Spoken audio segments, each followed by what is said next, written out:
Pendant Aseret Yemei Teshuvah, c'est les jours entre Rosh Hashanah et Kippour. Akadosh Baruch Hu, il nous dit, viens, fais tes Teshuvah. J'accepte, d'office.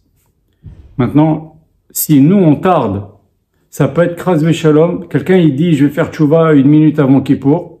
C'est bien, mais ça peut être grave, ça peut être pas bien. C'est comme un roi qui vient à ta rencontre, qui frappe à ta porte, tu lui dis demain, demain, demain. Ça se fait pas. Akadosh Baruch Hu, il vient vers nous pendant Aseret Yemei Teshuvah, il nous dit, fais Teshuvah, fais le bilan, fais un point, regrette, essaie de changer ta conduite. Regardez, même Moshe Rabbeinu, il a payé cher à cause de cela. Regardez ce que dit le Midrash, c'est incroyable.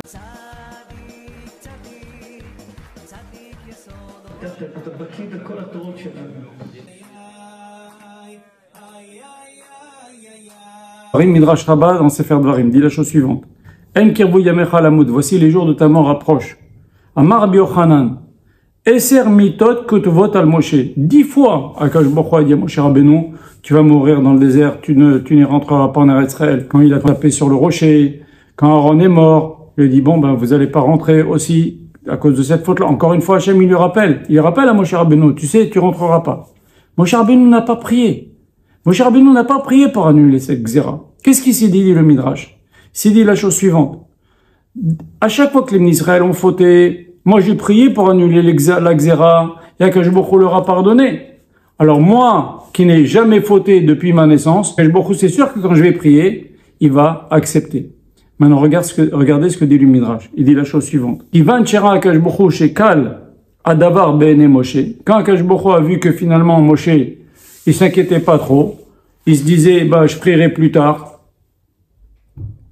Ve'eno bet bitfila. Il se met pas à prier. Miyad. Katsaf alav. Akadosh Baruch Hu s'est mis en colère contre Moshe Rabbeinu. Venishba beshemo agadol.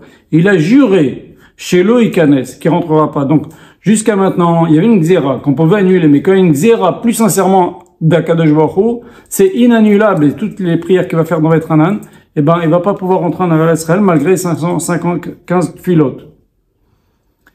Qu'est-ce qu'il a fait Moshe Rabbeinu? Quand il a vu qu'Hachem a juré, il a rajouté sur la xéra de pas rentrer en Israël, il s'est mis un sac, Venit lafesh ba'afar, il s'est mis dans la poussière. Va'amad betfila et betachanonim, il a commencé à prier et supplier devant Akadosh Baruch Hu, ad shiznizdasdeu shamayim varez, jusqu'à que le ciel et la terre se sont mis à trembler, il a remué le monde. Vesidre Maaseh Bereshit, il voulait changer tout le seder de Maaseh Bereshit tellement la tfila de Moshe Rabbeinu elle était forte. Et Akadosh Baruch Hu il a dit c'est fini. Tout ça pourquoi? Parce que Akadosh Baruch Hu 10 fois il a dit à Moshe, tu rentreras pas, tu rentreras pas. Moshe Rabbeinu il aurait dû prier tout de suite. Qu'Akadosh Baruch Hu il lui pardonne, il lui enlève sa xéra. Il s'est dit non, comme je vous ai dit tout à l'heure, il s'est dit bon bah l'Ebné Israël j'ai pu annuler l'exérot. Eh ben moi, qui n'ai rien fait, a fortiori qu'Hachem il va accepter. Mais comme il a tardé, alors Hachem il a juré, il a dit ah tu prends les choses à la légère, eh ben je jure tu rentreras pas. Ça nous apprend quoi? Ça nous apprend que faut pas tarder. Il y a quelque chose qui va pas, on n'attend pas Erev Kippour pour faire tchouva. Au contraire, maintenant elle a accepté, elle est facile, et tarder c'est quelque part, comme j'ai dit tout à l'heure, se moquer. Dire, eh ben bon, on verra, oh ouais c'est sûr, ouh, c'est pas bien, ça peut faire des accusations. Il faut pas tarder. Chaque seconde, c'est précieux, c'est des jours très précieux entre Rosh Hashanah et Kippour. Le reste de l'année, c'est nous qui devons venir vers Hachem et dire j'ai fait tchouva. Hachem, s'il te plaît, accepte ma tchouva. Mais là, Hachem, il vient et il nous dit, allez, vas-y, demande, regrette et je te pardonne, c'est garanti, promis. Et on le fait pas et on attend, ça peut être une accusation. Voilà, Hachem vous bénisse.